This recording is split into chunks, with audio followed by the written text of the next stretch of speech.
Assalamualaikum warahmatullahi wabarakatuh. Selamat pagi semuanya. Mualim harap kalian dalam keadaan yang sehat, tetap menjaga kesehatan tubuh, tetap menjaga kebersihan, dan jangan lupa berolahraga di rumah.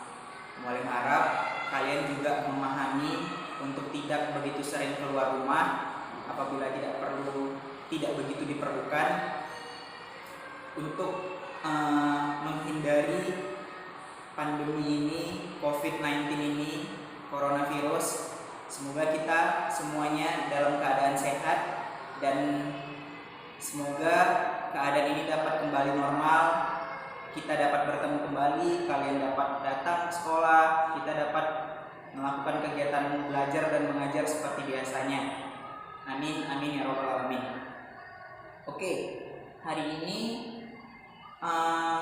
Mualim ingin mengajarkan atau menjelaskan mengenai cedera dan penanganan sederhananya. Baik, apakah kalian pernah terjatuh saat bermain, terjatuh saat berlari, terjatuh saat bermain bola, lalu kaki kalian luka, lecet, memar, atau mungkin di rumah pernah terkena pisau, lalu ada luka sayatan. Nah, tentu apabila kita mengalami kejadian tersebut, pasti kita merasakan sakit, ya. Nah, sakit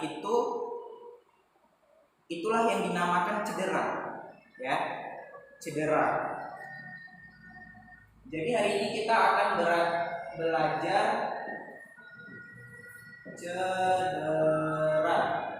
Oke. Cedera ini adalah sebuah kondisi atau sebuah keadaan di mana bagian tubuh kalian mengalami gangguan dan menimbulkan rasa sakit, ya. Jadi ketika kita jatuh tadi atau tersayat pisau tadi, kita mengalami sakit dan ada gangguan pada tubuh kita. Gangguannya bisa menjadi bengkak, menjadi keluar darah gitu dari anggota tubuh kita yang terbentur atau terkena sayatan tadi, ya. Itu namanya cedera. Cedera sendiri terbagi menjadi dua, ya. Cedera terbagi menjadi dua. Pertama, cedera ketika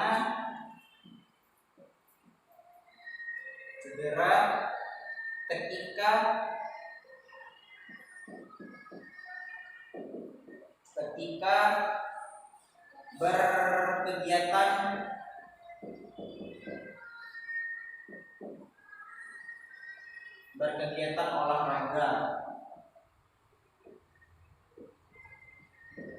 ya. Itu yang pertama, cedera ketika berkegiatan olahraga, ketika berolahraga. Lalu yang kedua namanya cedera ketika melakukan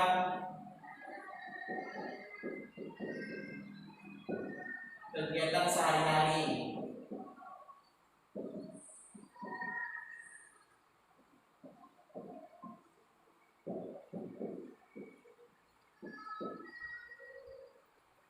Ya, jadi cedera itu terbagi menjadi dua. Pertama, cedera ketika berkegiatan olahraga atau berolahraga. Yang kedua, cedera ketika melakukan kegiatan sehari-hari. Oke, Mualim ingin menjelaskan apa-apa saja yang terjadi ketika kita melakukan apa-apa saja cedera yang mungkin dapat terjadi ketika kita melakukan kegiatan olahraga. Yang pertama, ketika kita berolahraga, kita kemungkinan dapat terjadi cedera memar, ya, dapat terjadi memar. Oke, berarti ini terbagi lagi menjadi beberapa poin. Nah, ini Mualim ingin sampaikan, ya. Yang pertama itu namanya memar.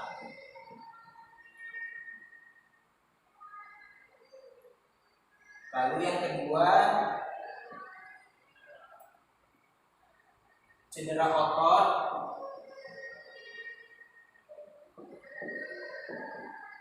lalu yang ketiga pendarahan hidung,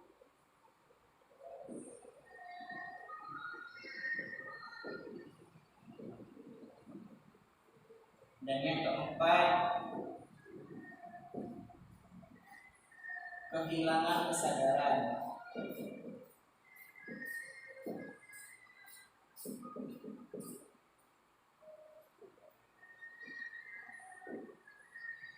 Ya, jadi ada 4 hal ya, ada 4 hal cedera yang mungkin dapat kita dapatkan ketika berkegiatan olahraga. Yang pertama itu memar, yang kedua cedera otot, yang ketiga pendarahan dari hidung, dan yang keempat kehilangan kesadaran atau pingsan. Oke, lalu apa hal-hal yang bisa kita lakukan untuk menangani keempat cedera ini ya?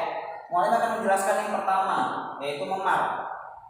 Oke, ketika kita mendapati memar di tubuh kita itu harus terlebih dahulu mengkompresnya dengan es, dengan air es untuk mengurangi pembengkakan. Jadi es ini dikompres dengan es untuk mengurangi pembengkakan. Esnya itu tidak boleh langsung langsung terkena dengan daerah yang memar, tapi dia harus ada lapisannya. Misalnya kita taruh esnya ke dalam plastik atau ke kompres dengan kain gitu, air es dikasih dengan kain, lalu kainnya itu ditempelkan ke tempat memar tadi supaya mengurangi pembengkakan ya. Itu hal yang pertama yang harus dilakukan.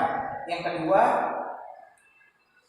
balut dengan perban elastis. Jadi memarnya tadi dibalut itu untuk menghindari memar ini terkena benturan kembali gitu, supaya nggak memperparah keadaan memar tersebut ya. Baru yang ketiga, kalian itu setelah 2 atau 3 hari memarnya dikompres dengan air es, lalu kalian mengkompres kembali dengan air hangat. Gunanya kenapa, Mulim? Kenapa pertamanya air es lalu setelah itu air hangat? Karena air es tadi untuk mengurangi pembengkakan. Karena ketika memar itu biasanya umumnya daerah yang memar itu akan membengkak ya. Untuk mengurangi pembengkakan itu diperban dengan air es ya, dikompres dengan air dingin. Lalu setelah 2 atau 3 hari baru dikompres dengan air hangat ya, supaya memperlancar aliran darah. Jadi ketika 2 sampai 3 hari dikompres dengan air dingin untuk mengurangi pembengkakan, lalu dikompres dengan air hangat. Air hangatnya untuk memperlancar peredaran darah supaya keadaan memar tadi dapat kembali normal, dapat kembali seperti biasa. Oke, itu penanganan untuk memar. Lalu yang kedua, cedera otot.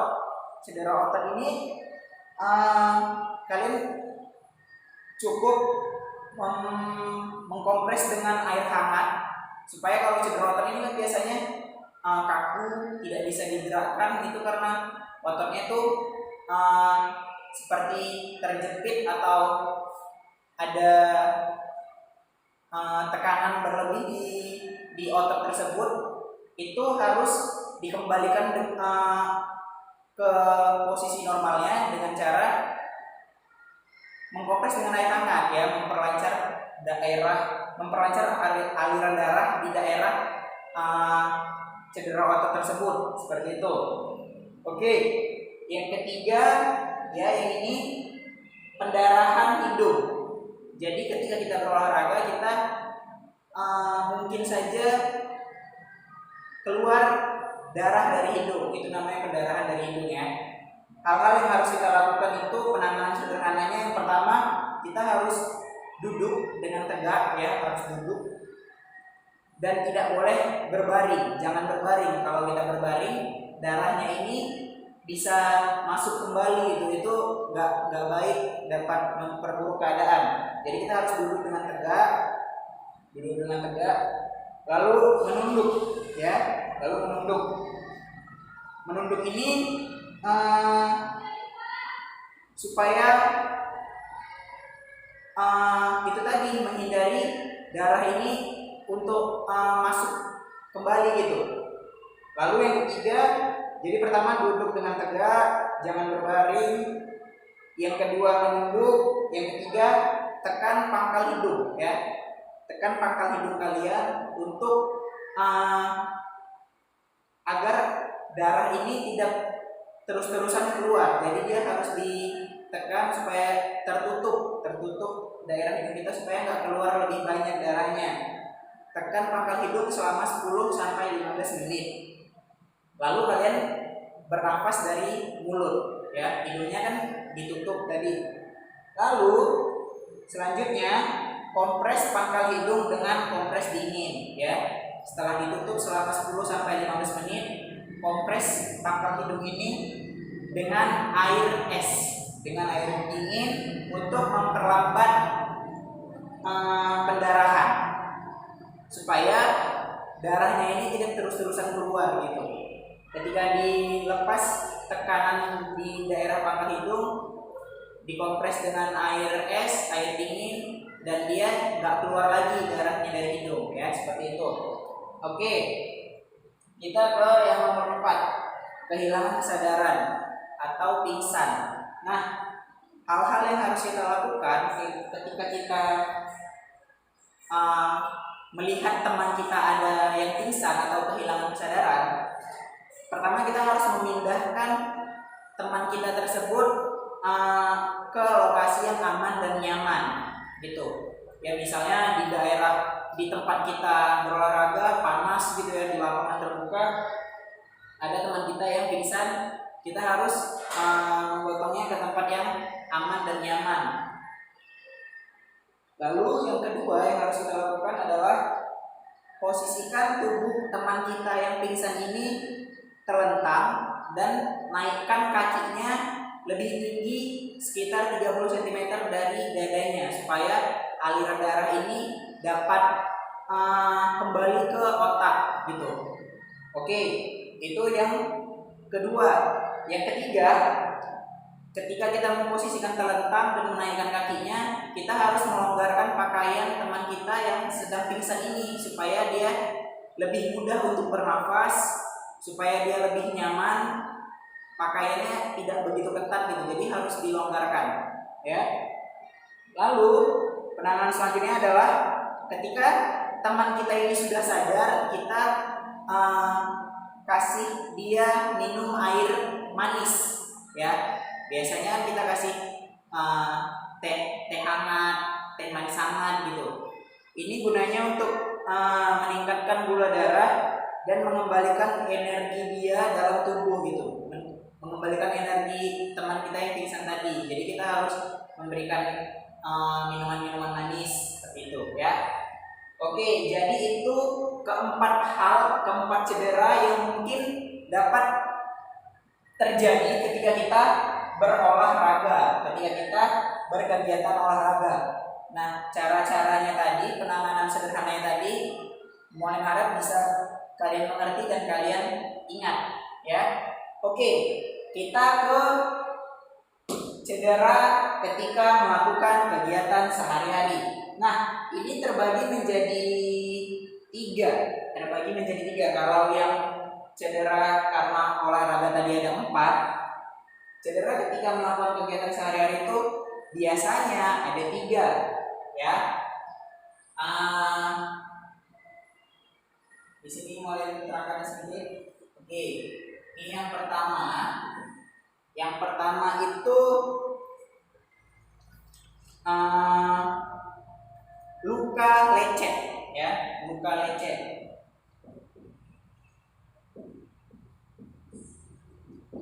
Luka lecet. Yang kedua, luka bakar.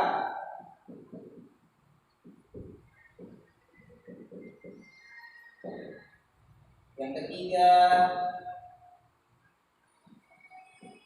luka iris atau sayatan.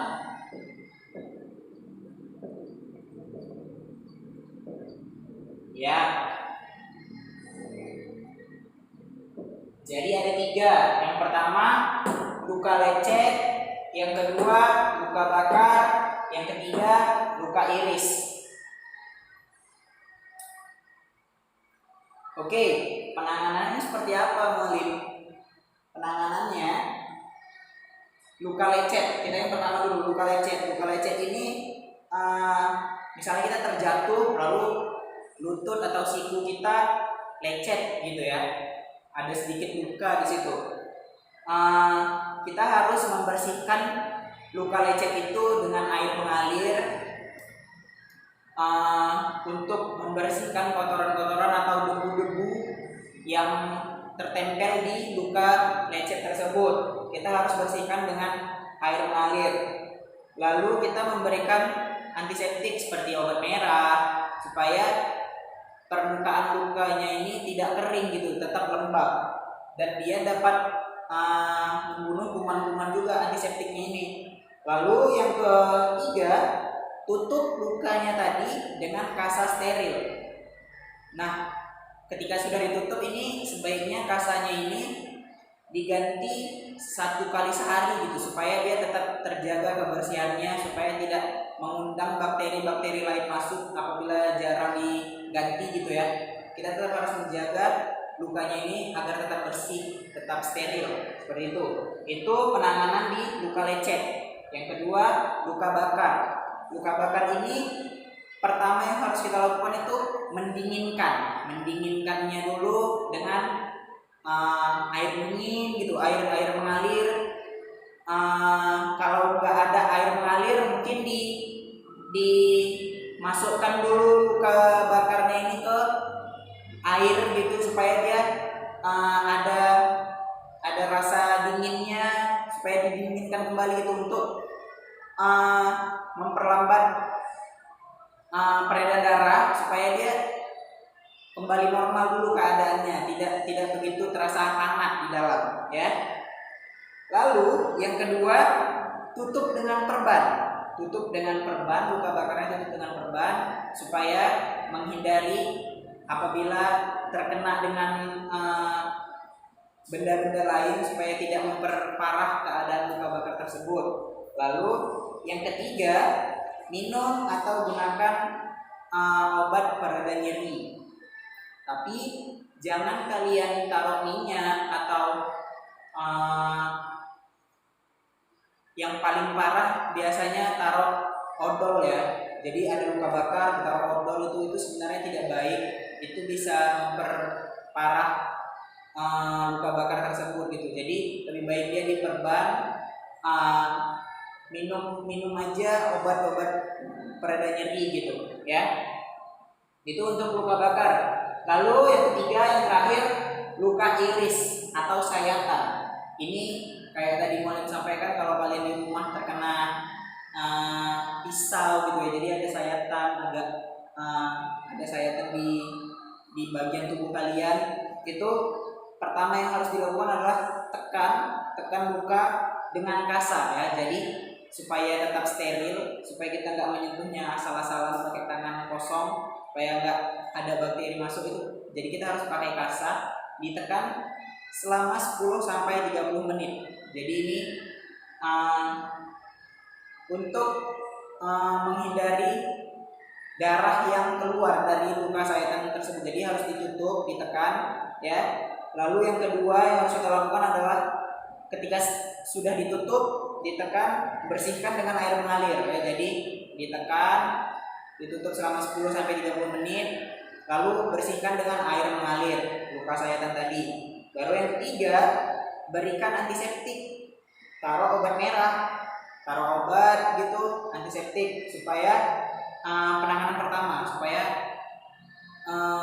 dapat memperbaiki permukaan luka tersebut gitu, supaya menyejukkan dia ya. Lalu yang keempat, tutup luka dengan perban. Setelah kita kasih antiseptik, obat, kita tutup luka iris tadi, sayatan tadi dengan perban. Kita tutup dengan perban, dengan kasa steril bisa juga. Lalu ganti perbannya ini, yaitu tadi kenapa lem harus diganti? Supaya menghindari adanya bakteri-bakteri. Ketika kalian menutupnya dengan perban, kalau nggak diganti sering gitu, dia banyak bakteri bisa ikut masuk ke dalam luka tersebut karena dia kotor lama. Jadi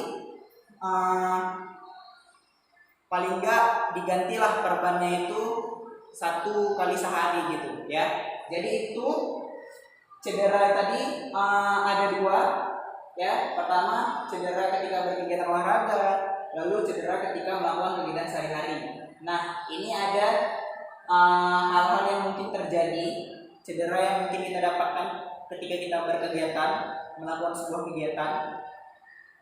Itu cara penanganan sederhananya gitu, penanganan pertamanya lah bisa dibilang. Tapi kalau yang terjadi mungkin lebih parah, lebih lukanya luka besar gitu, alangkah lebih baiknya dan mualim juga menyarankan apabila lukanya luka besar, dibawalah ke rumah sakit, dibawalah ke orang yang memang ahli dalam bidangnya. Siapa? Yaitu dokter, perawat gitu ya. Jadi supaya dapat penanganan yang lebih baik, supaya kita tidak lebih parah jadinya, tidak memperparah keadaan cedera itu sendiri. Oke, mualim harap kalian dapat memahami dan dapat mengingat jenis-jenis cedera dan cara penanganannya. Mualim harap kita semua dalam keadaan yang terus sehat.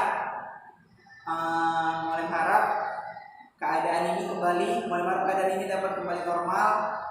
Mualim sangat rindu dengan kalian. Semoga kita bisa kembali belajar, datang ke sekolah seperti biasanya. Demikian pembelajaran kita pada pekan ini. Mohon maaf apabila ada kata-kata atau penyampaian mualim yang salah. Wassalamualaikum warahmatullahi wabarakatuh.